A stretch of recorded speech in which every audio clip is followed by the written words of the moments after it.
Well, good morning, everyone. Well, welcome to this session on debt for nature swaps. My name is Jim Ho, and I'm a partner at Cleary, Gottlieb, Steen, and Hamilton. And I've had the pleasure of working on quite a few of these debt swaps.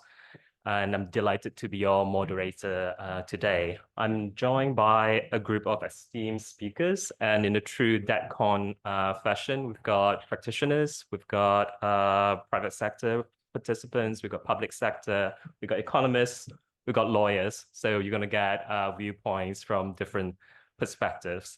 So I had the pleasure of reading all of the papers beforehand. I think that all of our participants have some very interesting things to say about debt swaps.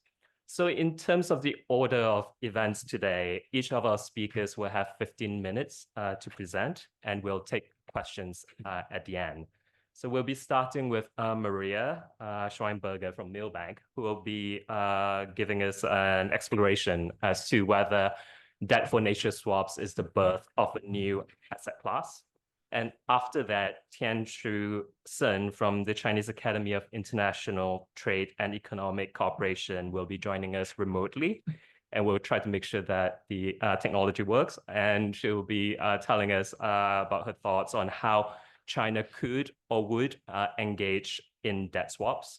Following that, Diego Rivetti from the World Bank will take us through his proposal to a paper that he wrote with David Mihalyi on how to assess debt for nature swaps from a financial and an analytical perspective. Iolanda Fresnillo from Eurodad will then guide us through her assessment on whether debt swaps are really the panacea for all the problems facing us, or are we really putting too much pressure on one particular financial product here? And lastly, Kevin Bender from the TNC will share his observations through the lens of the Nature Conservancy. So as I mentioned earlier, we'll have some time for panel discussions and questions at the end of all the presentations. So if you have any questions, please save them. And in terms of background, for those who are new to debt swaps, one of the things with debt swaps is that, everyone talks about it nowadays, but there's actually no standard definition or consensus as to what they actually mean. They've been around since the 80s, so they are not new. People talk about debt for nature swap, debt for land swap, debt for education swap, debt for development swaps. All these things have been used and tested in the past 30-odd years, and yet we still haven't come up with a standard definition. And from my perspective, I think the main problem with this is because of just confusion as to what debt swaps really are. To my mind, there are two types of debt swaps. So there's debt swaps 1.0, which is the all-star debt swaps, and that really is about the official sector creditor agreeing with the debtor country that they'll write off or cancel some of the debt in exchange for the debtor country agreeing to take on certain actions relating to certain development goals. So that's all about debt cancellation, debt reduction, and then you have the debtor country agreeing to do certain things. So that's debt swap 1.0. Debt swap 2.0, which is basically debt swaps that the Belize, the Barbadoses have done in the last few years that people have been looking more closely at. And to my mind, that's really refinancing plus. That's not about debt reduction. That's about freeing up fiscal space, for sovereign debtors who might not otherwise have sufficient funds to go, spend money on certain developmental goals. And the way that I tried to explain this to my teenage nephew was, think of your parents remortgaging the house. They remortgage the house, they get cheaper rates for the mortgage, and the savings they get between the old mortgage and the new mortgage, there's some savings, and they're using that savings towards building better insulation for the house. So with that in mind, let's start with the presentation, and welcome Maria to the podium. Thank you so much. Thank you, Kevin. Thank you to our hosts for the invitation, and thank you to my co-panelists. I'm very happy to be here. I'm very excited. It's my first time at DebtCon, and I am just by background, I am a capital markets associate at Milbank, and my primary expertise is in leveraged finance. And that type of legal technology is sort of what is used to make debt swaps work. How did I come to debt for nature swaps? Well, it really happened because I read this article in the Financial Times about the Belize transaction. And when I read it for the first time, I was really struck. I understood that there's bondholders who give up monetary value and access to cash flow in consideration for a country protecting its barrier reef and doing certain environmental protection actions. So I thought really that the Belize, from a first reading, I thought the Belize transaction is a watershed moment, and that finally there's a financial transaction that does right, a financial transaction that reflects that money and capitalism and profits are much less important than protecting biodiversity, protecting the environment and nature. So I was absolutely fascinated, and I wanted to understand how this transaction works, what the mechanics are, what the motives are. And I went to study the Belize transaction and the new generation, the 2.0 debt for nature swaps that followed. And I wrote about it on my blog, The Plumber in the Pantsuit. So that's kind of how I think about us lawyers, really. We make the plumbing in the financial system work, and hence the name of my blog, Plumber in a Pantsuit. And as I was researching and studying these transaction structures, in the meantime, there are 5 transactions that we considered debt for nature swaps 2.0. I discovered that actually the motives that sort of drove the bondholders to come into the Belize transaction, for example, weren't definitely also conventional economic motives. For example, in the Belize transaction, Belize had experienced some distress. Its Eurobond was trading at something like 35-40 cents on the dollar, and then the restructuring or the debt for nature swap actually offered the bondholders 55 cents on the dollar. So there were clear financial motives to come into this transaction. The green and sort of or blue elements, the protectionist element, were more, I would say, something like a deal sweetener. So there was quite some disappointment when I first sort of started out. And as I then studied these deals, I saw that, as Kevin mentioned, there's not really a clear definition of what a debt for a nature swap 2.0 is, but all of these transactions have some common features and some sort of variations. And I thought it was very, very interesting to see, how this new product is sort of introduced to into the financial markets, and how we're not just creating supply with this new product, but we're also seeing that investors actually need to be educated on this topic, and that there are great questions in the market on actually the workings of the instrument. So I sort of thought to myself, well, a new market is really being created here. And that to me raised the question, how to think about this market, what to do about it. Is it a good thing? Is it a bad thing? And which tools can I actually use to evaluate this question? And how I went about it in my paper, and what I'm going to do in this short presentation here, is I will explore sort of like, the basic transaction structure and the variations. And then I've developed 3 scenarios on where this market could go. A first scenario, which is sort of like a hot money scenario, and debt for nature swaps really take off and are sort of like build a substantial part of the financial markets, or the ESG financial markets. A second scenario where we see stagnation and this type of transaction not really going forward. And a third scenario where debt for nature swaps sort of experience more of a reasonable and sort of like sustainable introduction into the fixed income markets. And from these 3 imaginative scenarios, I've drawn some conclusions and some hypotheses that I would like to share with you, and that hopefully will stimulate some discussion among us here on this panel and then later during the conference. So let's jump right into it. Here I'm throwing at the wall a basic transaction structure of a debt for nature swap. Actually, this is the part of the Belize transaction. I've not anonymized this, but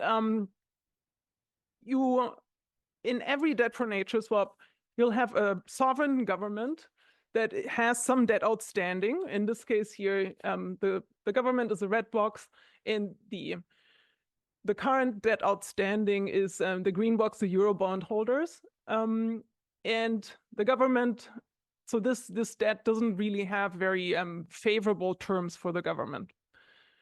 For example, a high interest rate or step-ups, or just in compared to market terms or to other instruments that are available in the financial markets, this instrument is not very favorable to the government and takes up a lot of fiscal space. Now, independent from the government, there's this blue box, which is a special purpose vehicle, which was incorporated independently from the government. And this blue box takes out a loan from a commercial bank. That's the left box on the right. And this loan has more favorable conditions and terms than the outstanding debt of the government. And the funds of that loan will be lent on from the SPV, from the blue box, to the government. And the government uses this money, these funds, first to repay the Eurobond holders, so the outstanding debt gets canceled. And some of the funds the government also uses to put them into a conservation trust or a conservation endowment. Now, why are the terms of this new blue loan, as I say in the chart here, why are they more favorable? It's because the SPV, the blue box, benefits from a credit enhancement. That credit enhancement usually, or in many, in this scenario on the wall, is a political risk insurance that was provided by the United States International Development Finance Corporation, but it can also be a guarantee mechanism, for example, provided by an NGO or by a multilateral development bank. So because of this credit enhancement takes away, under certain conditions, the default risk and the risk of the government, the default risk of the government. And it ensures the bank that originally provided this loan to the SPV. And because there's this insurance mechanism or guarantee mechanism, the SPV is able to achieve a better credit rating and has better credit worthiness, and therefore the terms are much more favorable than the terms on the now replaced debt of the government. Now, why does this development bank or government agency actually provide this credit enhancement? Well, in the first place, because it has a mandate, it has a public mandate to, for example, allocate funds to ESG goals or sustainable development goals or to blue projects. These are just examples. On the other hand, also because it can make a fee, earn a fee from providing this credit enhancement. And how does this development bank or government entity ensure that its motive, its mandate is actually fulfilled? Well, that is done through a complex or through separate agreements between the government and often an NGO. And also the government agency or the development bank. And these agreements are referred to as conservation agreements or conservation funding agreements. Now, these agreements obligate the government to engage in certain environmental protection undertakings, to allocate money to certain projects, and usually also define certain KPIs or metrics that need to be met in a specific time frame. Now, if there are, if these undertakings are not complied with, this has implications on the blue loan upstairs in the structure, and under certain circumstances can trigger a default. Now, I'm explaining this in very abstract terms, just to sort of like to recap. In every debt for nature swap, you always have a credit enhancement provider.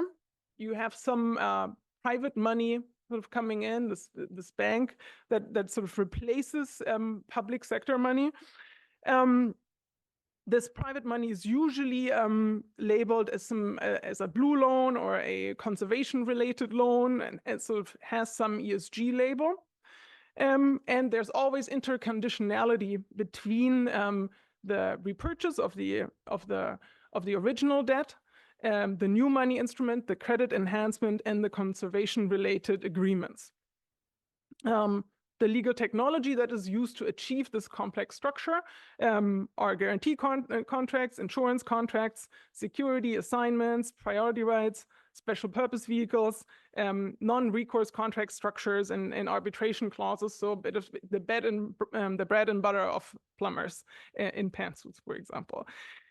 The natural treasures that are subject to these conservation commitments are often considered the crown jewels of relevant jurisdictions. For example, in Belize, the coral reefs, or in Gabon, the forest in the Congo Basin. What variations do we see in debt for nature swaps? Well, often we've seen countries that have actually experienced financial distress doing debt for nature swaps, but we've also seen countries outside of financial distress just engaging in refinancing to achieve better terms. The type of credit enhancements that we've seen vary from insurance, guarantees, grants, concessional loans. So there's a wide variety there. And most interesting, I find the disclosure and the transparency and what is publicly available in terms of information about these transactions and how these sort of instruments are sold to investors varies.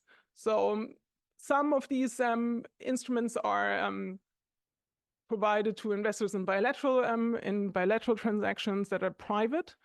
In the Gabon transaction last summer, we saw a full-blown offering memorandum and a public marketing process where the instruments that were marketed to the investors actually sort of described the entire structure of and the interconditionality of the debt for nature swap. Now, yeah, okay. So how to think about debt for nature swaps and where is this market going, right? If we think of debt for nature swaps sort of like being a big market and where hot money flows into, we could imagine that some countries would experience considerable pressure to market their sort of biodiversity treasures to investors. And we would also probably see that, or in this scenario, the institutions that provide the credit enhancements have considerable power because they get to decide sort of who and which countries actually have access to this debt for nature swap market. If eventually the scenario sort of like goes into taps into a financial crisis and comes up that if the conservation sort of commitments are not apologies. So in this scenario, it ends with a financial crisis, and the bottom line is that the debt for nature swaps assets are actually not distinguishable from other assets.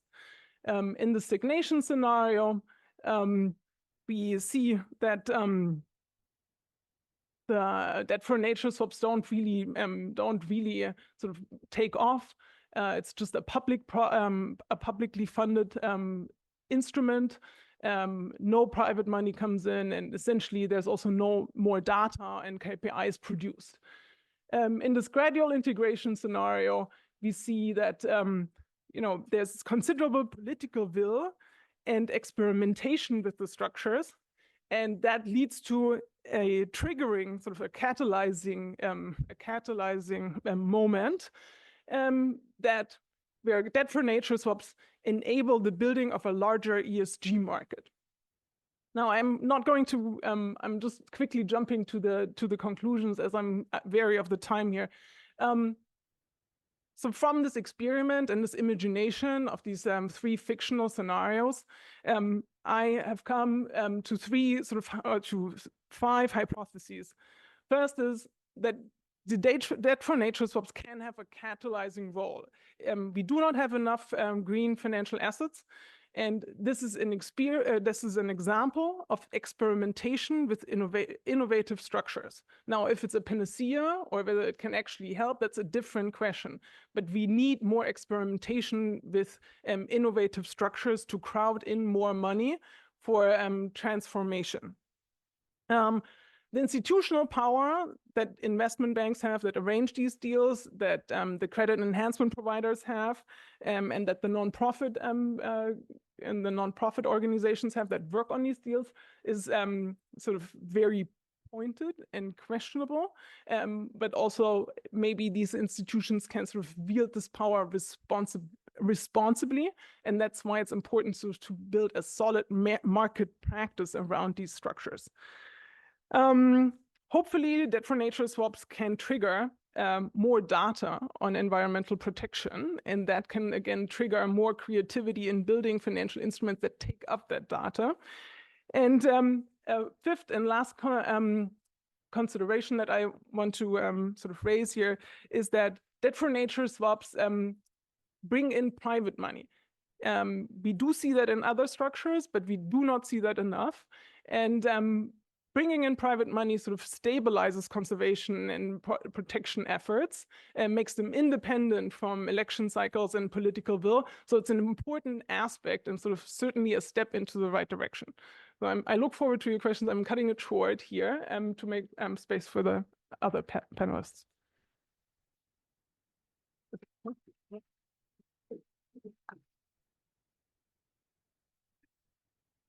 Well, thank you, Maria. Tianshu, are you online? Can you hear us? Sorry. Yes, can you hear me? Hello?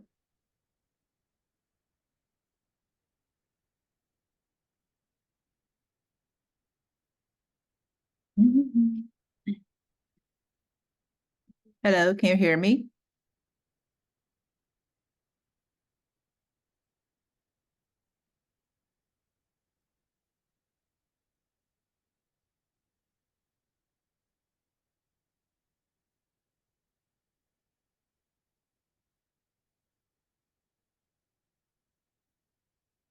Hello?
development, particularly debt for nature swap.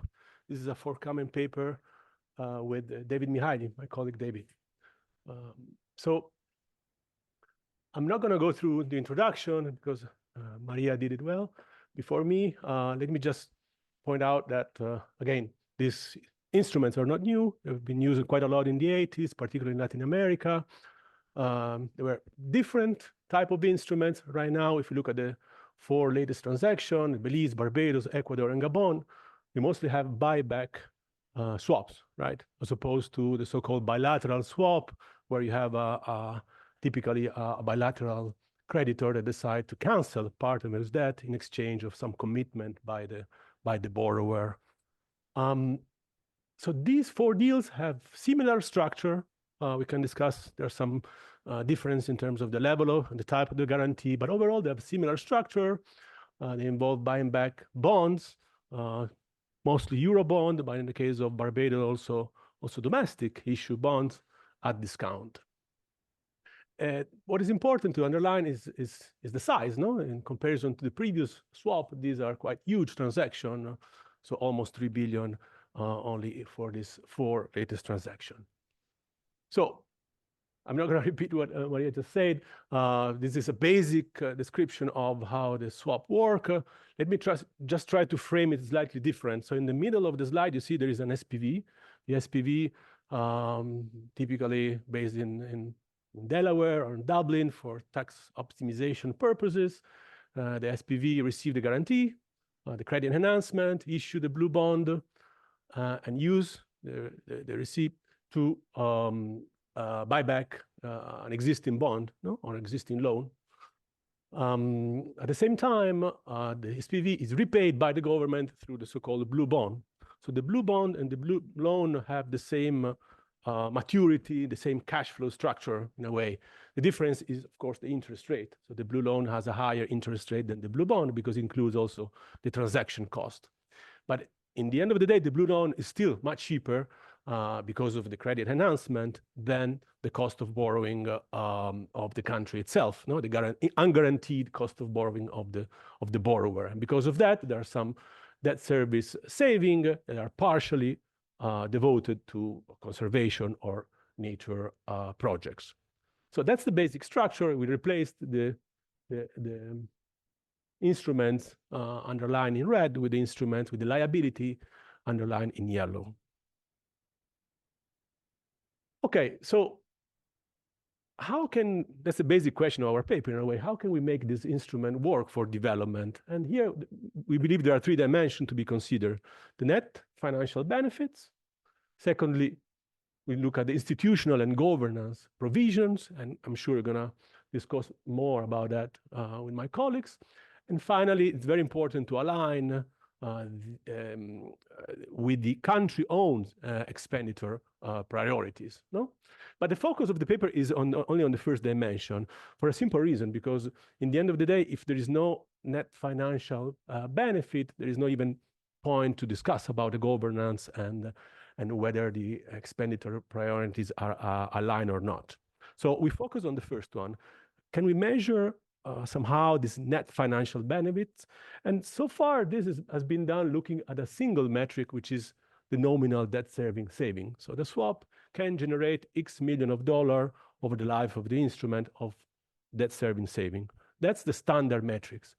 What we are suggesting is to introduce 4 enhancements. First, look at the present value of this savings. No, it's not the same saving $100 now or saving in 10 years' time.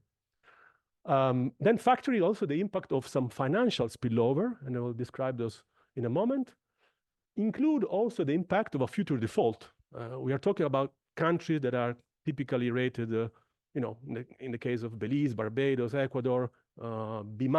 So there is a significant risk of default over the life of the instruments. And finally, let's also look at the benefits relative to the opportunity cost. There is an envelope that is used by some multilateral from some bilateral creditor. There's a subsidy involved. So let's compare the benefits to this subsidy. So these are the 4 enhancements that you propose in the framework. The framework look a little bit complex. It's not as complex. I will try to guide you through the different steps. And there's also an annex in the paper with the whole derivation. Let me start from the first step. These are the direct benefits. The direct benefits is just the difference between the debt service of the new loan with the one of the old loan. No, that's pretty much straightforward. As we mentioned before, there is always a credit enhancement. So there's a AAA guarantee bond on which the blue loan is typically priced. So the blue loan is typically priced at 150 to 200 basis points above US Treasury in order to pay, again, the funding cost and the transaction cost, which bring us to a first conclusion that there is limited benefit for high-rated emerging markets to enter into this transaction. There's not enough space for them. Now, we said before, the key announcement here is to introduce a measure of present value. So what we do is calculate this difference in the cash flow using a present value, which is important also in a way to remove this bias that many countries have to buy back long-term bonds. Now, of course, long-term bonds trade at higher discount. And so in nominal value, they seem to generate higher saving, but in reality, it may even better for the country to buy back short-term bond because they address the liquidity challenge and there is also a spillover on the rest of the curve. So looking at the present value, we kind of cancel this bias and in a way, we look at actual gain that you see are slightly lower than what typically are presented. Now, financial spillover. Here, we're talking about the possible effects of an improvement in the debt sustainability prospect of the country. Assume that the country managed to buy back a large chunk of its debt, or particularly problematic debt, collateralized, debt without CACs, or debt that are creating some liquidity pressure. There may be a DSA effect. No? So the country may improve actually its DSA prospect. And that has a repercussion on all its future commercial borrowing. So that's what we call the financial spillover. That hasn't happened so far. If you look at the 4 transaction, the rating hasn't changed much. Just one case. In the case of Belize, there was an upgrade. If you look at the yield, we also created, a synthetic controls, look at the counterfactual, and looking at the yield in the absence of the swap. We haven't seen, a very clear pattern there. So there are no clear sign of spillover for the 4 cases that we study. It's also true that this deal happened in some cases in a difficult political environment. Gabon had a coup immediately after approving the swap. Ecuador was in the middle of a political crisis, but this is something to consider for future swap, right? On the other hand, spillover may also be negative, and that's the case when the credit agency perceive the swap as a distressed exchange, and that's the case of Ecuador with the Standard & Poor. No, so it can be positive or it can be negative. Now, other key announcement. It's this idea that we need to consider that the country may end up defaulting. And what happens if, during the life of this instrument, the country default? Well, first of all, it will not obtain as much debt relief he had got without the swap, no? Because if the debt relief is anchored to the DSA, it would basically get less debt relief. Not only that, we're basically, in most of the case, replacing commercial debt with senior debt, either multilateral, it has preferred credit to status, so it's excluded from the restructuring, or bilateral debt. And here is a big question mark, how it's going to be treated at the Paris Club, is it considered senior or not, given the fact that, it's already the result of some form of restructuring through the swap. So because of that, because of these 2 elements, we consider in our model that the benefit will be canceled if the country, during the life of the instrument, end up defaulting, okay? And that's why we multiply the benefit, as you can see, by 1 minus the probability of default. And again, the risk of default is quite large for countries with the rating close to B minus, no, as those that we have presented so far. Final point, defaults are very costly. Like there is this Ranner and Rogoff paper that quantified in 5% of the GDP. So avoiding default also is important and may have additional benefit. Again, the only case where we see an improvement in the probability of default has been Belize, where a single Eurobond was retired from the market and the country got a credit upgrade. So let me just sum up a bit the results of this framework, looking at the 4 cases. Here you have a table summing up the main elements. So the face value of the old debt, the face value of the new debt, the nominal debt savings, and finally, what we call the direct benefit. So if we look at the present value of the benefit, and you see they're much lower, and even lower if we consider the probability of default. No? To the extent in the case of Gabon, we haven't found any real net benefit. No? It's also interesting to compare this net benefit with the transaction cost. No? In some cases, the transaction costs are significantly high, up to 40% of the direct benefit. Ecuador is for sure the most efficient transaction in that sense, even because the scale is much larger, and so the fixed cost got diluted. Okay, so that's it for the net benefit. Now, we said before, these instruments are possible only if there is a subsidy, okay? If there is someone ready to put money, which, by the way, also explain why, from a country perspective, these instruments make a lot of sense. No? So if a country can generate $1 of net benefit, regardless of the subsidy, it may well be a good option, because in the end of the day, that benefit or that subsidy would have not been there absent the swap. Okay, so that's the country perspective.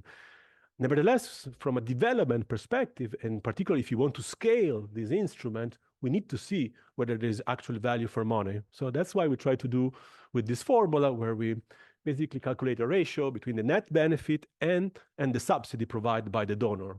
How do we calculate the subsidy? We use a formula that is particularly familiar in the banking sector, which is basically calculating the capital at risk. So the bilateral or the multilateral institution would have a capital at risk, which is the exposure, the total exposure, the loss in case of default, and the probability of default after the swap.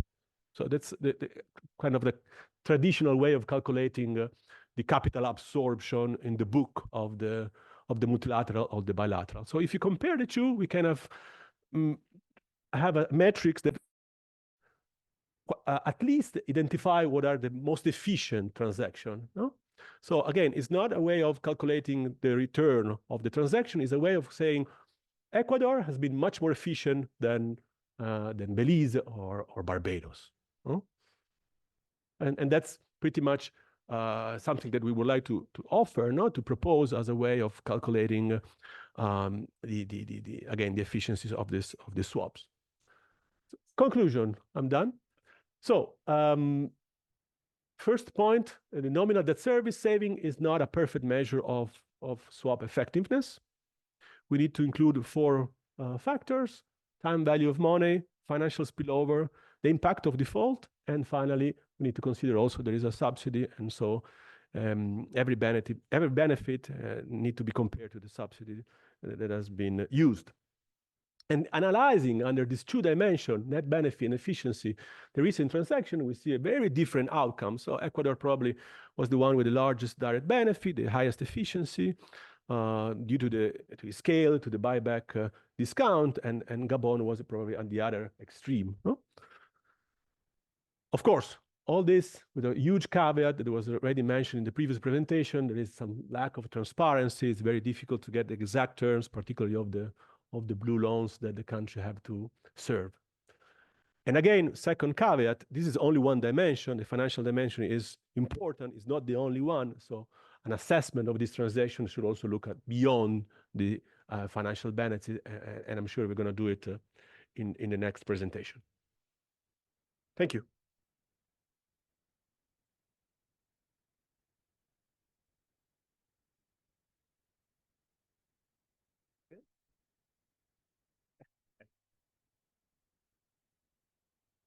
Do we try? Okay, cool. So we're going to keep going. So next up, we have Iolanda.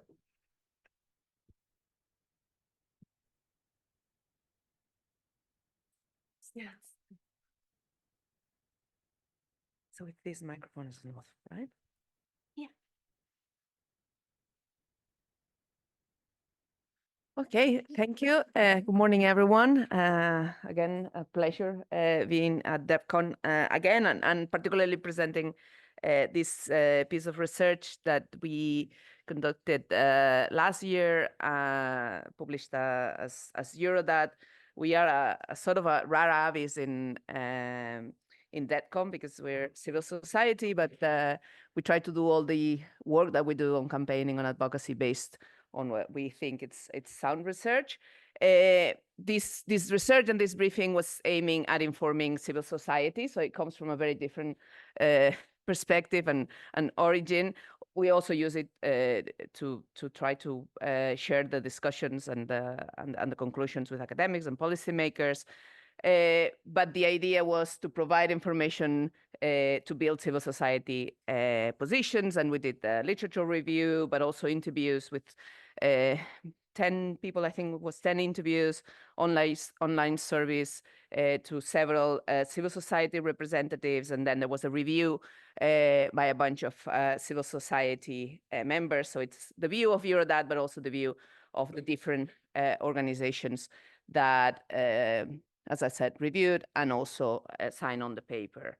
I'm gonna go quite straight to the chase on the challenges that we identified. We focused more on the issue of governance and the social aspects of debt swaps. We tried to evaluate also the financial aspects, but we didn't have that much information for that. And also we used this briefing to explain how debt swaps worked. We focused on what we identified was 3 types of debt swaps, the bilateral classic debt swaps, but also what we call the third-party involvement debt swaps, the ones that the Global Fund for to fight AIDS, tuberculosis, and malaria, or the World Food Program are pursuing. These are not so big programs, but we thought it was worth highlighting their existence. But then also debt for nature swaps and on what we call private intermediated debt swaps via debt buyback. It was a huge discussion among civil society on how to name this, because some people in the civil society community are saying these are not debt swaps. Debt swaps are the bilateral debt swaps. This is something different. And I think this is one of the conclusions from our exercises. These are different animals, absolutely different operations. We also try to identify the different elements and structure of these new operations or debt swaps 2.0. I'm not going to go into the history, but the paper you will find a little bit of this. But one of the things that we find in the literature review were cases of past debt for nature swaps in the 80s, particularly where there was contestation from civil society and local communities, and the particular criticism, and which is an alert. It's not something that we have so far found in the new cases, but it's something that happened in the past. So it's another point on the respect for local communities, particularly indigenous communities, given that most of the debt for nature swaps are conservation projects. And we include in the paper some of the informations about these 80s debt for nature swaps, in which there was exclusion of indigenous communities, in which there was a restriction to their traditional practices, even displacement, knowledge extraction, biopiracy. So there are several criticisms or violations that were reported again back in the years. Obviously, this new push for this new generation 2.0 of debt swaps was what motivated us doing this work. One of the things was to facilitate the information of what was going on to civil society. So there is a basic explanation of the different elements. I'll just stop on some of the different things. One of the elements that we highlight. Let me go back here. One of the elements that we highlighted from this new debt for nature swaps was the complexity of the process. This is also why it's worrying and difficult for local civil society to follow what their governments are negotiating with a whole universe of different agents, public and private, and which we also identified as linked to the high transaction costs of the operations. The element of the creation of the special purpose vehicle also got our attention, particularly because of the choice of the domicile of all of the SPVs in the 4 cases in tax havens rather than in the borrowing country, for instance, was something that we also identified as not the best practice in terms of fiscal justice, which is something that we also work on. All of the cases obviously included the creation of a conservation fund to manage the endowment funds. The concerns, I would say particularly from colleagues in Ecuador, we worked very closely to civil society in Ecuador, and they participated in the review of the report and in the interviews. And one of the things they highlighted was the concerns about the sovereignty. The participation of the Ecuadorian government is below the 50% of the decision making in the Marine Conservation Fund, and they understand that this is a breach of sovereignty over Ecuadorian territory, which is Galapagos. Another element of concern was the use of the label blue bond for the new issued bonds. We understand that even ICMA expressed their concerns about the use of such a label for the blue bonds, saying that it was leading to a regrettable confusion. After that, the ICMA produced the template for blue bonds. So we understand that this is not going to be the case anymore. We also looked at the savings and a little bit of what is the financial effectiveness. And one of the things we calculated is what was the impact in the whole stock of the country's debt, both in terms of the percent of the absolute amount of the stock of external public debt and the percent of debt for GDP. And even when the case of Ecuador was the one that provided more savings and more resources for marine conservation in absolute terms, it is also the case where the impact on the debt stock of the country was smaller because of the big debt, high debts that Ecuador has. And then, sorry, I'm going very fast because aware of time, but some of the challenges or other challenges that we highlighted, obviously the preparatory processes and the negotiation processes are long, led by the foreign lead arranger of the operation, and here we understand there is a lack of local ownership. This is something that we also identified it would be worth looking at more in more detail. And for instance, one of the questions we have is whether it is TNC or the different funds promoting debt swaps in the case of Ecuador, kicking at the door of the country, or the other way around, if it's the countries who are going to the doors of TNC and others to see if this is a possibility for them. I think our main concern as civil society in terms of governance is the lack of transparency. Lack of transparency both during the negotiation process and after the announcement and during the implementation of the deal. We understand that during the negotiation process, there has to be some kind of opacity, because otherwise the whole debt buyback operation, it's not going to work. We understand that. But the problems are also after the announcements. In the case of Ecuador, for instance, it was a civil society got together with a Freedom from Information Act to be able to access the very basic documents of the Galapagos deal. And recently, it seems that the Ecuadorian government even is promoting a government decree saying that the information is not going to be accessible anymore.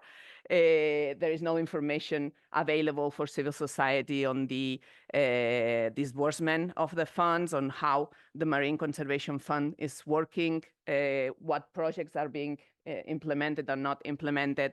So I think this is one of the main concerns from the governance and the civil society perspective. I already mentioned the issue of high transaction costs. We understand this is because of the complexity of the process, but also the involvement of multiple agents. And one of the questions that we put on the table is whether this would be different, if it would be more publicly led. So if not only in relation to bilateral debt, but if it would be, for instance, a multilateral development bank or a development institution promoting the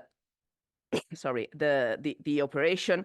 This was one of the issues that the people from the Global Fund that we interviewed highlighted, which is that the experience of the Global Fund was that it was a model that reduced transaction costs because it used existing structures, which is, I think, an interesting element to think about. Linked to the transparency and to the high transaction costs, and this is something that we also need to explore a little bit more, because given the difficulty in accessing the information, we were not 100% sure about the numbers here, which is about the difference between the interest rates applied in the bond and the interest rates applied to the country in the loan to the country. We understand that this difference is what covers the transaction cost, but in some cases it's very high. So that raises concerns because it's an operation with public money. Another element, because one of the things that many of the interviewees highlighted is that debt swaps are going to work only if we can scale them up. This scaling up argument comes both from the industry, from the public institutions, and from civil society. But the problem is that the debt buyback model is only possible to scale up as far as there is distressed debt that can actually provide a benefit, a saving for the country. I quote here the Lazard report that they did for the European Commission, which I guess many people will be familiar with.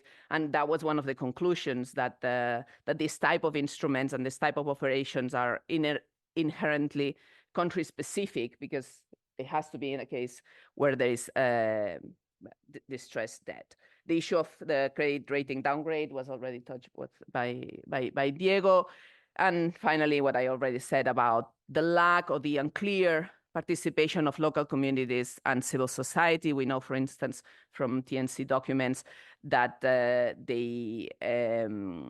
civil society, that at the government request, civil society help with the design. There is participatory and transparent processes with different stakeholders, including not only civil society, but also local, for instance, fisheries. In the case of Belize, we understand, but it's very difficult to access that information. In the case of Ecuador, for instance, where we have partners in the country, it was impossible to understand who within Ecuadorian and Galapagos civil society and communities was engaged in the consultations and in the process. And finally, I'm going to go directly to the conclusions. Not only evaluating the debt for nature swaps, but also bilateral swaps. And I think this is a conclusion that I have heard from IMF researchers to academics to civil society, these are not effective tools to reduce debt. They can be, I like the idea of a second mortgage. It's a way of refinancing debt, but it's not a way of dealing with the debt problems. That is, I think, the strongest conclusion of this process. It can be helpful for mobilizing additional funds for climate, for conservation, for SDGs, when properly done, when the governance issues are addressed, and that is our but, yes, but, and not all debt swaps are the same. We cannot put the different modalities, the different animals in the same box. And then finally, and this is something that we are very worried about, we see this huge push for debt swaps as a distraction and even as an excuse, particularly for global north governments not to deliver on their commitments, on their ODA commitments or the climate finance commitments, on the need for a reform of the debt architecture. Putting the focus on debt swaps distracts the focus from the need for a further discussion on how do we solve the debt crisis today. And I'm going to leave it there. Thank you. Finance for Development Lab and the panelists and the moderator and everybody for attending this session. My name is Kevin Bender. I am the Director of Greening Sovereign Debt at the Nature Conservancy. That role entails scaling these products that we work on. But previously, I was the financial transaction deal lead on the Belize transaction and the Gabon transaction, which are two of the three transactions that we've done in the commercial debt for nature swap space. And I would agree highly that it would be nice to have clear words, because when I hear debt for nature swaps, I think bilateral swaps from the 1990s. But we don't have the right nomenclature yet for these commercial debt swaps, as I call them. So where these swaps came from was the commercial ones. There was actually, in between the 1.0 and the 2.0, there was, I guess, a 1.5, is that TNC used to do a lot of the bilateral debt swaps, like WWF and many others.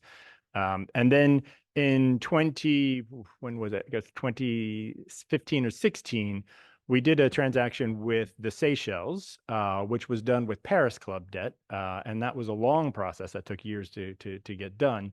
But on the and it is their conservation commitments that we're trying to help them achieve.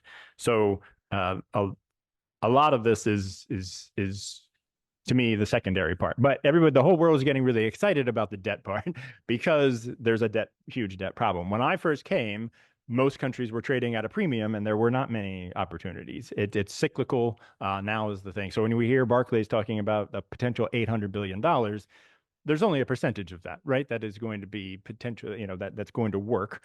And when it does work, it'll work well I firmly believe that. But it's our job to make the world as easy as a place so we can get those countries to market as fast as possible. And looking at these as somebody mentioned a panacea. It's not a panacea. We look at this totally as one tool that governments should have in their toolbox when they're thinking about financing structures and when they're thinking about their debt. So as I mentioned, the liability management, the debt sustainability was never our goal. That was always a perk, and the conservation financing is what our goal is, which leads us to the policy where if a government does not firmly commit to the conservation side of it, we will not work with them. It just would be a waste of time for everybody. These are complicated transactions. They take too long. So if we're not convinced that they really have the conservation commitment goal in first and foremost, then it would not be a transaction that we would look into.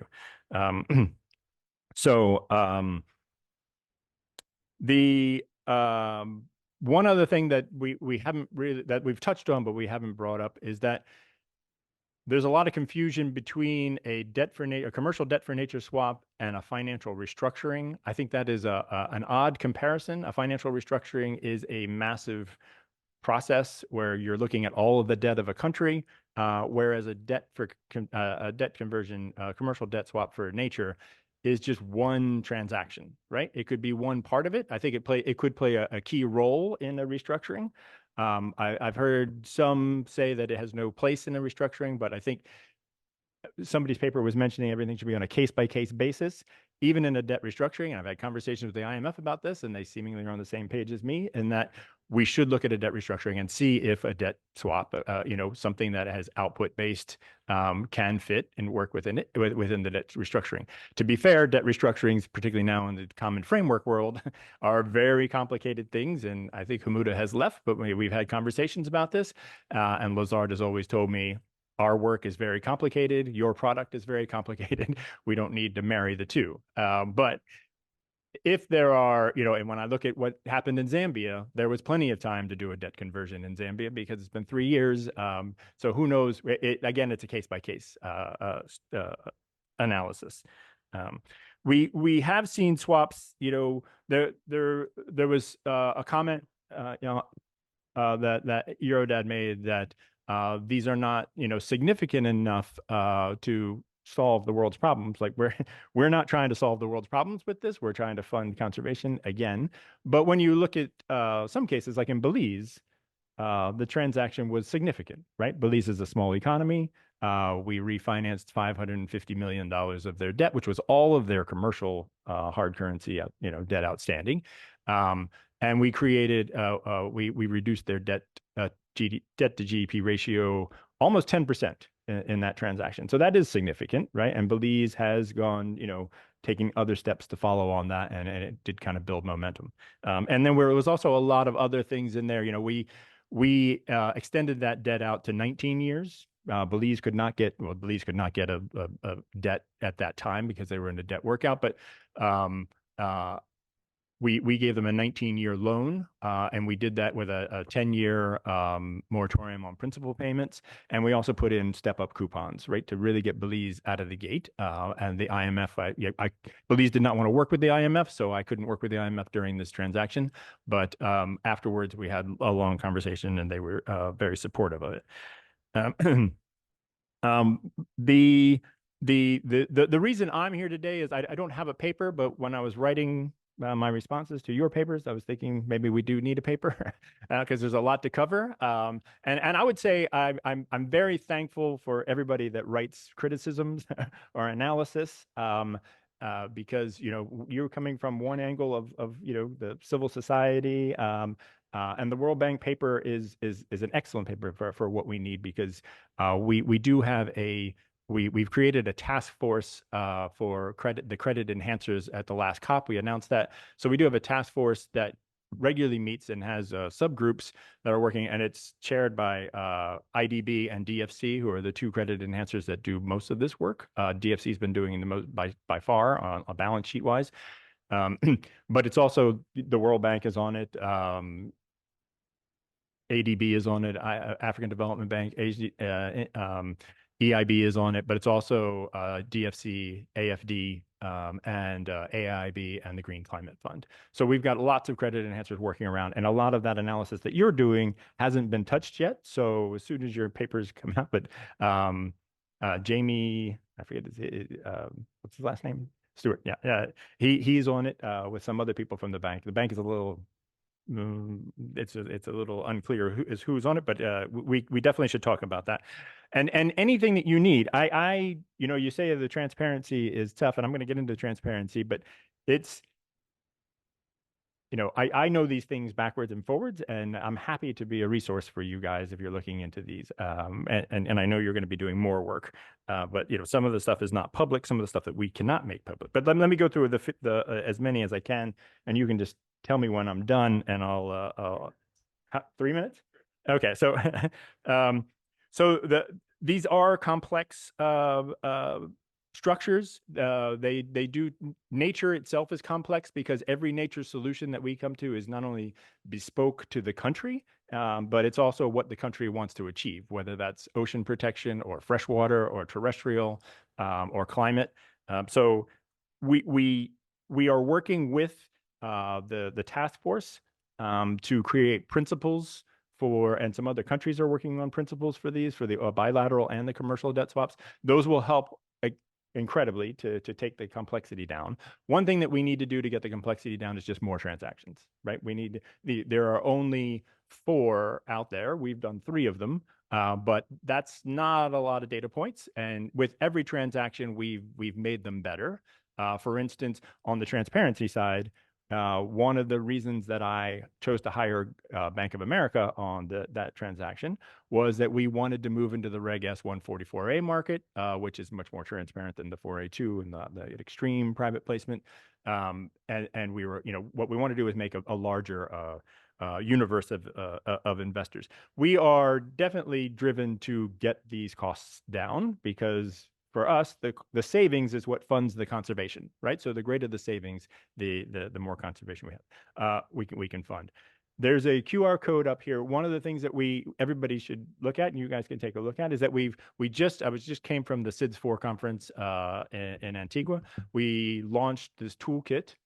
This toolkit walks through the entire process. I'm not sure which. Can I just do this? This is what the toolkit covers. It is the entire process of getting to the starting the exploration, getting to financial close, and doing the implementation. It's roughly 60 pages. It's written with the ministries of environment and the ministries of finance, so they can get their heads around these processes. So what we do is we do work. We're going to be doing workshops with lots of groups to get them to understand it, and then we will do individual country workshops. And we've already using these on some of the countries that we are exploring potential projects with. On the transparency side, these are 2 reports. Now transparency can get a little better because Belize they're in their 3rd year of this. There's been, some work that's actually been done. So there's work to be reported. There's a lot of reporting that has to be done for the investors and the credit enhancers. That work is done by the Nature Conservancy. We are obligated to do that. We monitor the work as well. That's this report. That's that QR code there. But the government of Belize is also doing their own report, and there's a lot of overlap in those 2, but there's different audiences for that. And as far as transparency goes, we do create case studies for every single one of our deals afterwards. We cannot be transparent. We can't even talk about it. We have to be completely confidential about it up until financial close. So that does make it a little difficult. That also makes it difficult to reach out to the local stakeholders as well. But if you look at the toolkit, there is a whole chapter on the Conservation Trust Fund and how that is a stakeholder involved process. There is a entire page that breaks down the costs. And those costs, that, like I said, is written for the governments so they can understand what these costs are. And we are working, it's on my mind all the time as to how to get these costs down. All the lawyers that have worked with us before are eager to help us figure out these. Lawyers keep saying we're one deal away from getting the costs down, which probably say that because they're the lawyers on the deal. But we are making great progress with that. And I'll just mention the other things that, the other topics, I won't go into them, but we did cover the participation in the civil society. I think there's a lot to be learned about that with the CTF, right? With the Conservation Trust Fund. On the labeling and the greenwashing, we did, when we started this program, when I joined 5 years ago, our program was already called, probably not correctly, the Blue Bonds Program. We had used that term. Green bonds were a thing, blue bonds were not. Along the way, IFC came out with guidelines, but they were just guidelines that no one was using. And then ICMA took those to create their market practices, but those are voluntary market practices. And they released those blue bond labeling in September of last year when we closed our Gabon transaction in August. So they didn't even exist. But I would say these are not retail investments. These are very sophisticated investors that do a lot of due diligence and decide whether they're going to invest or not. So I don't see any risk of people misunderstanding that, who actually count. But because it's so complicated, the amount of effort and that's one of the problems of the amount of effort that the institutional investors have to put into these to understand, particularly the DFC structure. I'm not worried about that, but I understand that is a huge worry. There's a lot of work to be done on the credit rating, and whether this is a valuable use of basically ODA. Is this the best use? One of the things that we should be looking at in that is in our DFC transactions, and I would love to get this done in the MDB world too, but I'm not sure that's the case, is that DFC, we've reinsured out 50% of those, every one of those, right? And I think we could go higher than that. So if you're looking about, how much you're putting into it, there's and there's also a lot of accounting benefits, that some people put, I don't know, they really don't, the risk doesn't disappear, but some, for instance, like with IDA countries, I think it's a 1-to-4 ratio of how much you set aside. So there's some pickup in there. Yep, that was done. Thank you. Yeah. Well, thanks everyone for listening, and thank you panelists for your presentations. Apologies, we have thought that after 4 years of dealing with Zooms, we'll be able to do this. So we're going to take some questions in a few moments, but I'll start with some questions that I have based on what I've heard so far. And if people have any questions, I'll take them in threes. Can I just have a preliminary hand raising to see who have questions? Okay, so we've got 1, 2, 3, 4 questions. Okay, so we might have more after I've asked some questions. So thank you, Kevin and Maria. I think that we'll take you two together. So as one of the lawyers who've worked on these transactions, I'll kind of show you that we're 1 or maybe 2 transactions away from being able to scale up. And I think one of the questions that I get asked a lot, is, how do we standardize these things? Is it even possible to standardize these products? And if you have a magic wand and you can wave it over debt swaps and you can fix 3 things, like what would it be? Maybe we start with Maria and then Kevin can share his thoughts. Yeah.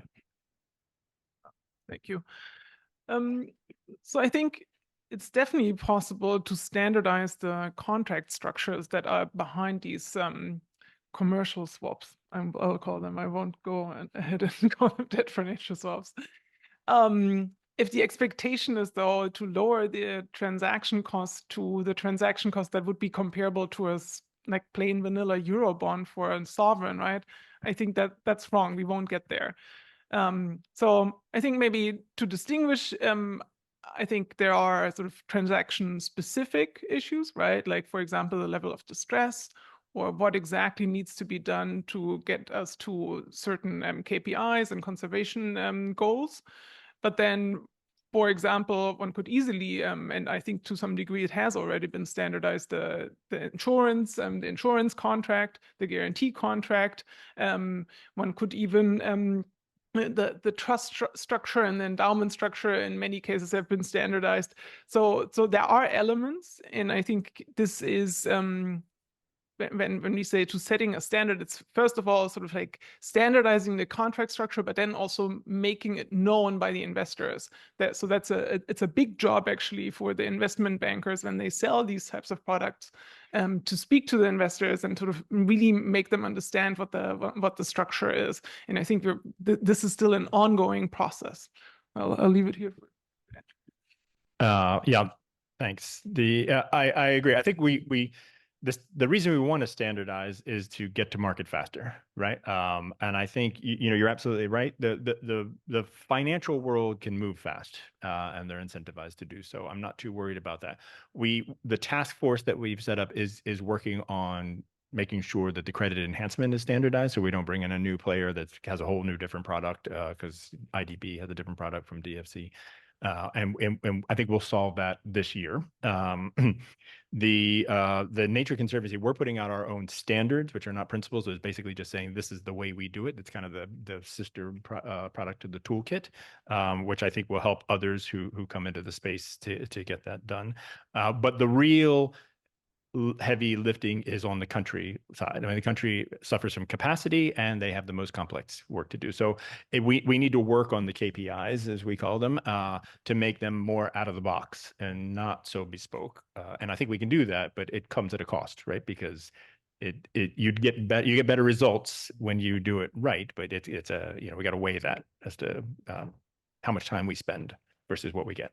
Yeah, no, I think the question of KPI is an interesting one. I think that leads me to a question for Diego. So I think your last bullet really resonated with me, which is like looking at the financial analysis is only one part of the bigger picture and the full picture, you should look beyond just the financial numbers, right? And I think one of the questions I have, being a lawyer, looking at the equation, is that how does one integrate the positive, more qualitative positive aspects of a debt swap, the nature the conservation goals, with a purely mathematical cost benefit analysis that you're proposing here? And also, just not being an economist, looking at those 4 different aspects that you're looking at, like how does that actually differ from just a financial analysis of, let's say, just other refinancing processes? Like, is it really just specific to debt swaps, or is that really agnostic as to other types of refinancing transactions out there? Because it seems like some of the metrics that you use could equally be used for something that doesn't have a debt swap component to it. Yeah. Sure. Perhaps let me start from this second question, and the answer is yes. It's not different from any other financial analysis of similar buyback or swap instrument. So we have multiple examples. So what we are trying to say is that we have to look at the present value, which is the sort of a common metric that is used to assess the market value, and the savings they are generating from them. And also we have to consider the fact that the country can default. And this is something that, perhaps we can, at the beginning, we may want to ignore, but then reality is the country default. And let me give you an example that has nothing to do with swap, but the bank has guaranteed an infamous bond issued by Ghana, the 2030 60% guarantee envelope that went to the to that transaction, and now Ghana defaulted, and that's a huge headache. How do you treat it? The guarantee is not accelerable. So these are questions I have to ask from the beginning. They should be part of the equation, because in the end we are using an envelope from a multilateral, we are using a subsidy from the bilateral, and country may default. I don't know if I answered your question, but basically yes, these are all considerations that typically are factored in any financial analysis of similar instruments. I think from a restructuring perspective, that's actually interesting, right? Because one of the points that people haven't really focused on is that a lot of these debt swaps, they benefit from a guarantee or credit enhancement from, let's say, multilateral. So you're in essence elevating a lot of the sovereign debt stock into debt from the multilateral, and if everyone becomes de facto super senior creditor, then who else is there left to restructure at the end of when the time comes, right? If you do need to restructure these things. But just moving on quickly to a question I have for Iolanda. So you mentioned in one of your critiques is that excessive donor control can lead to a loss of sovereignty and lack of ownership over the projects by the civil society. And I'm not sure if this is sort of implied in your presentation. Would the issue be mitigated or actually worsened if the donor control, so the creditor, then the job is passed on to an organization such as an NGO, so organizations that would perform the role of the monitoring, reporting, and verification function? Because in an analogy to the corporate world, right, that job would be done by the auditors, right, by the credit rating agencies, and these are regulated industries. Whereas if you say, an NGO can do this, this then begs the question as to whether these organizations ought to be regulated, or how can they be held accountable? No, I actually think this should be done by the local government, by the sovereign state, and some of these countries even have public like good public auditing processes. It's, for instance, the case of Ecuador.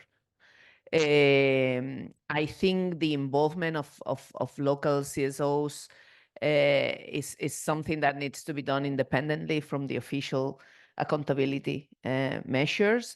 And I'm saying that because in the past I followed, this is not in the report, but I also followed the Spanish bilateral debt swaps, which per definition had civil society participation in bilateral debt swaps. There's also an excellent report by the French Platform on Debt and Development on the French bilateral debt swap. And one of the conclusions is that civil society participation, if it's not quality civil society participation, it doesn't mean anything. It's just a ticking box. So I think it needs to be the public administration and the public accountability structures that do that accountability.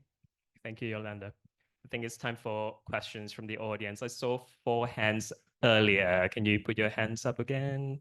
So white shirt, glasses at the back, guy in the middle, guy to my left. Okay, so shall we take those 4 questions? So if your question is directed to any panelist or panelist, please say so. And please, when you speak, introduce yourself and let us know what organization you're from. So we take the 4 questions. Thank you.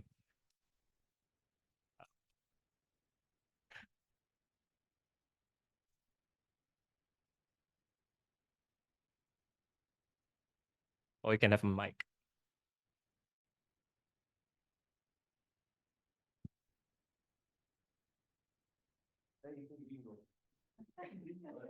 So polite. So I'm Lucas Martin from Bank of America. My question is for Diego. So in your analysis, when you're doing the probability of default subsequently, right, to calculate that subsidy, are you using a probability of default that is of the country, on its market debt, or do you use a separate one that is for, the probability that they would default on that specific loan that has the credit enhancement? The reason I ask is because, I think part of the alchemy that makes all of these transactions work is really this credit enhancement. And, when you look at the pricing that's being charged by those agencies, it's much lower than what a private sector would charge, right? So maybe there's maybe some subsidy inherent in that low charge. But on the other hand, maybe the country is less likely to default on that specific loan.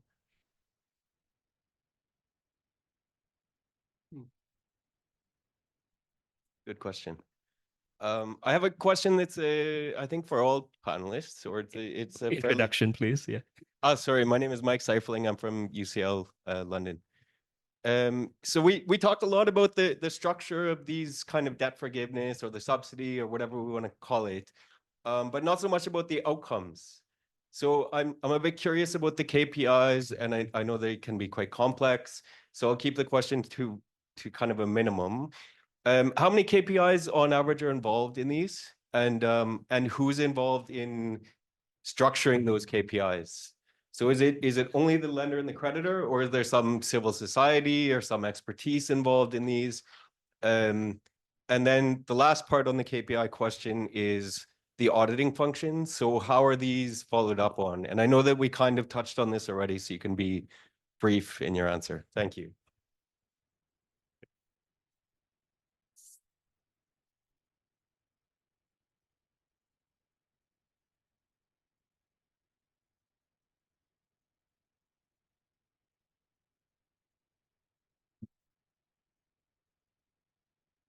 Hi, thank you. I'm Denis Essers at the National Bank of Belgium.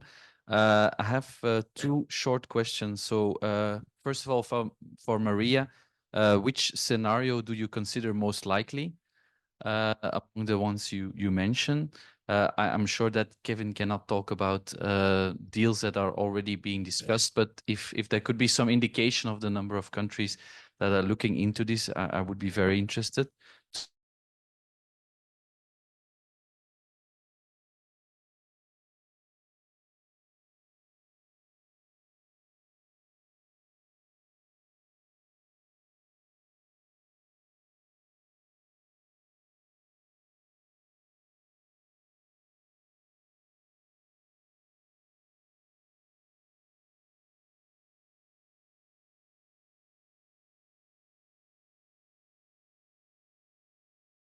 Studies that find impacts on environmental conservation in these older deals. I would also be very interested in knowing about these. Thank you. Yeah, gentleman at the back in the green shirt with his hand up. Yeah.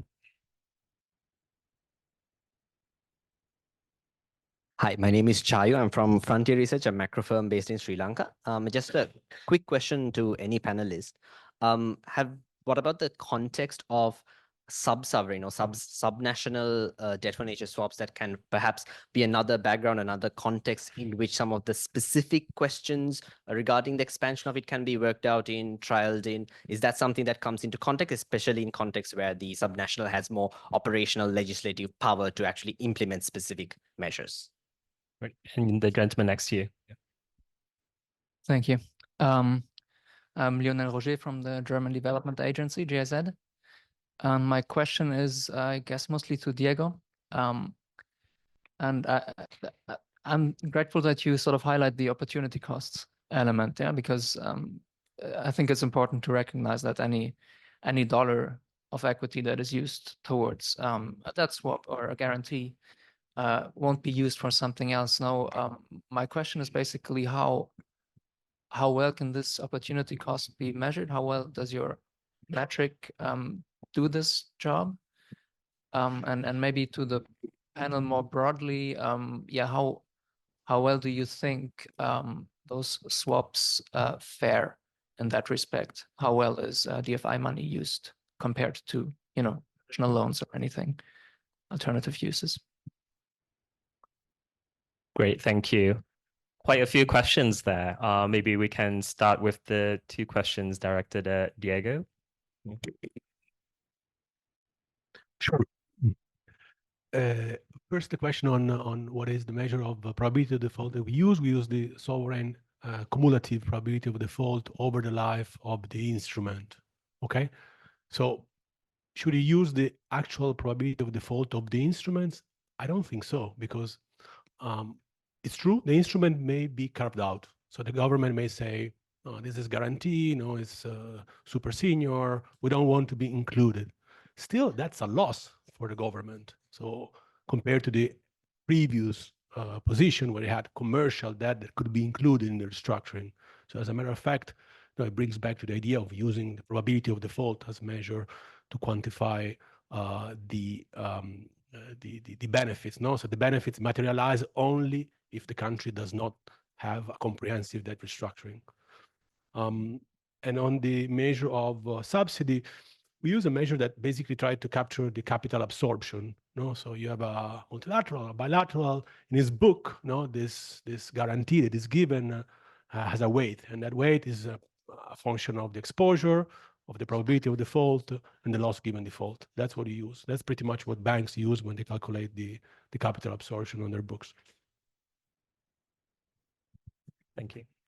Can I answer on the issue of the outcomes? Because I think Sure. this is also something key for us. And so these new debt for nature swaps or commercial swaps are not the same as the old bilateral swaps, but come from the same history and logic.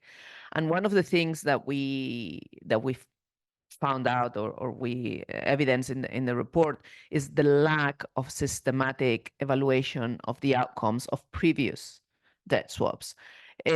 Even for programs like Spain or France that had done years and years of debt swaps, and they never care about evaluating what the outcomes were in terms of development, because those were mostly development linked swaps. And I think this is something that we need to consider before pushing debt swaps further, is to make an actual evaluation on what are the impacts, what are the real outcomes of these operations in terms of the development or the conservation, not only in relation to the financial savings. So it is a very important thing. And I think it's interesting to look at the case of Cabo Verde, who's done a very small marginal bilateral debt swap with Portugal, where I understand that the starting point is the KPIs and the projects that they want to finance. So it's not the swap that comes first, but it's the projects and the KPIs that are defined first, and then the debt swap came in as a financial instrument for that. And I think it's an interesting development to look at. maybe Kevin can respond to that. KPIs, auditing, and also the outcomes. Yeah. So with the outcomes, somebody asked about the history of the outcomes. In what we're doing, I would look at the Seychelles deal, right? There's been a lot written on it. That's been the longest one, and they've had great success on that. And Belize does have a little bit, but it's still very early. So the way what's driving the outcomes for us is that almost every country has committed to the Kunming Montreal biodiversity commitment of 30% protection of your land and ocean footprint. So far, we've only done ocean, right, with all of these transactions. We specifically started in the ocean, but now we're looking at terrestrial and freshwater and the like. But it's pretty. If you look at the KPIs in our structures, they're really just getting to the 30% is the key to it. But they also have to like support the CTF, and they have to support a marine spatial planning strategies, because if you don't do that, you're not doing it right. And these are all best practices. And then there's usually some other minutia things, like putting some land, some coral reefs or something under national protection or the like. So they're pretty straightforward. I would quickly want to clarify, like, whether how likely they are to get done is that if there are step-ups, if they do not meet, these are time-bound, and we spend a lot of time, and our lawyers spend a lot of time, and the government spends a lot of time figuring out what these commitments are. Basically, the government has the commitment, and TNC helps advise them as to how best to do it. And the Marine Spatial Plan, make sure it fits in with the blue economy and the rest. But if they don't, and then we even get to, like, you have to gazette this thing, and put this in, and Belize was going from 15.9 to like 22.2 or something in their first step. If they don't meet that, there's a grace period, and it's actually at TSCs, because we're the monitoring people, we can waive this, but they do get a step up in the coupon, right? And if that step up in the coupon, I want to clarify, it is not like an SLB. It does not go to the bondholders. It doesn't go to TNC. It simply goes to an escrow account, and they keep paying this penalty, right? So they're really incentivized to actually get this work done. Once they correct that and they do meet that, all the money plus the interest that's in that escrow account goes right back to the government. If at the end of the loan, like in Belize's case, at the end of 19 years, any money that would be in that escrow account would then mean they haven't met their commitments, and all of that money would be swept to the Conservation Trust Fund, right? So it would either go, so the money either goes back to them or goes to conservation. Maria, would you like to take the last question? Just Yes, looking forward. To the from the DNB. So all of the scenario, right? The scenario that I sort of drew up were fictional, right? Just to inspire some thinking. What I'm most interested in to see is whether the credit enhancement providers will all be from the private sector, remain from the private sector, or whether it's possible actually to have more NGOs do, like the TNC, provide credit enhancements. Like, for example, in the Barbados deal, right, the TNC also provided a credit enhancement. So, for example, would it be possible to get private equity interested in providing this type of enhancement? A similar sort of related question that I'm sort of looking forward into observing is whether these KPIs that are being developed and reported on now, for example, in Belize, as more data comes out, is this data going to be used in reference in other financial instruments, or is there a certain standard developing so that on other related deals or separate deals you will get due diligence questions about these data? Is this data available for this country or for this institution? So I see debt for nature swaps, or commercial debt swaps, I'll say, as sort of a new product that sort of opens the door for hopefully more dynamics and creativity in the space. I don't think that these commercial debt swaps are the only instrument that we can see in this space. Yeah. Well, thank you, Maria. Well, on that optimistic note, I think we can now send you off to your lunches. Well, thank you, panelists, for being, for such a great discussion, and thank you, audience, for all your questions and being so attentive. So please, could you put your hands together for our panelists?